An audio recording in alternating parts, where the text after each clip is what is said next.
Assalamualaikum warahmatullahi wabarakatuh. Alhamdulillahirabbil alamin. Shalatu wassalamu ala asrofil anbiya'i wal mursalin Sayyidina Muhammad wa ala alihi wa sahbihi ajmain. Saudaraku yang dirahmati Allah, ada 3 golongan orang-orang yang insyaallah doanya tidak ditolak oleh Allah Subhanahu wa taala. Salah satu la turadun da'watuhum. Ada 3 golongan. Siapakah 3 golongan itu? Yang pertama adalah al-imamun adil, yaitu imam yang adil atau pemimpin yang adil. Kenapa orang yang menjadi imam, menjadi pemimpin yang adil itu diijabah doanya oleh Allah Subhanahu wa taala? Karena imam yang sungguh-sungguh memegang amanah, melaksanakan apa yang menjadi tugasnya, dia senantiasa dibimbing oleh Allah. Ketika menerima masalah, menemui kesulitan, maka Allah akan membantunya. Dengan dia melaksanakan amanah yang diembannya, maka insya Allah seorang imam yang adil, yang amanah, maka akan diijabah doanya oleh Allah Subhanahu wa taala. Kita sebagai imam atau pemimpin di dalam keluarga tentu saja harus bisa memimpin yang kita pimpin. Sehingga ketika kita betul-betul menjalankan amanah itu, ketika kita mohon kepada Allah, niscaya Allah akan mengabulkan. Sahabatku yang dimuliakan Allah, siapakah golongan yang kedua? Yang kedua adalah as-shaimu hatta yuftira, yaitu orang yang berpuasa sampai dia berbuka. Kenapa orang yang berpuasa itu diijabah doanya oleh Allah? Karena dia sedang dekat-dekatnya dengan Allah. Godaan apapun dia lewati karena dia hanya takut kepada Allah. Ketika dia dekat dengan Allah, dia berdoa, maka insya Allah doanya tidak ditolak oleh Allah. Alhasil doanya diterima oleh Allah.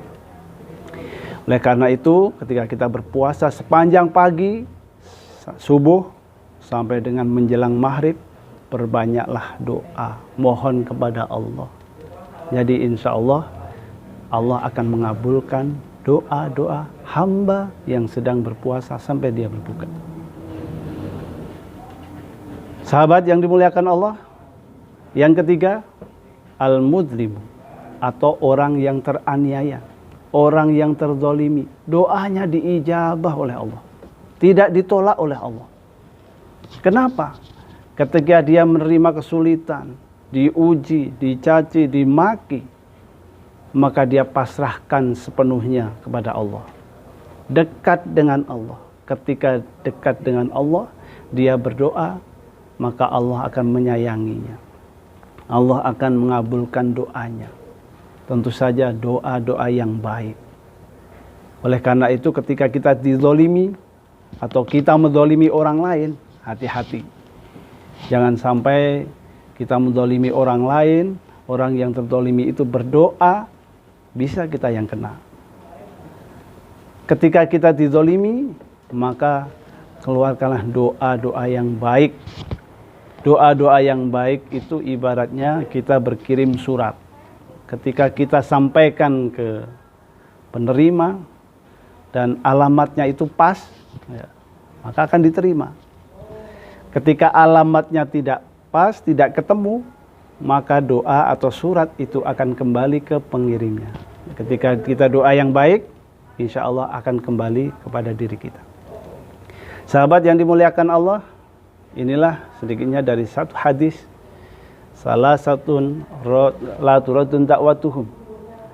3 golongan orang yang doanya tidak ditolak oleh Allah. Satu adalah al-imamun adil, pemimpin yang adil. Yang kedua as-shaimu hatta yuftira, yaitu orang yang berpuasa sampai dia berbuka. Dan yang ketiga adalah al-mudlimu, atau orang yang teraniaya. Semoga kita terjaga dari hal-hal yang dapat mencelakakan kita. Semoga kita bisa menjalankan amanah-amanah yang diberikan oleh Allah dan kita betul-betul menjadi orang-orang yang disayangi oleh Allah. Subhanakallahumma wa bihamdika asyhadu an la ilaha illa anta astaghfiruka wa atubu ilaik. Assalamualaikum warahmatullahi wabarakatuh.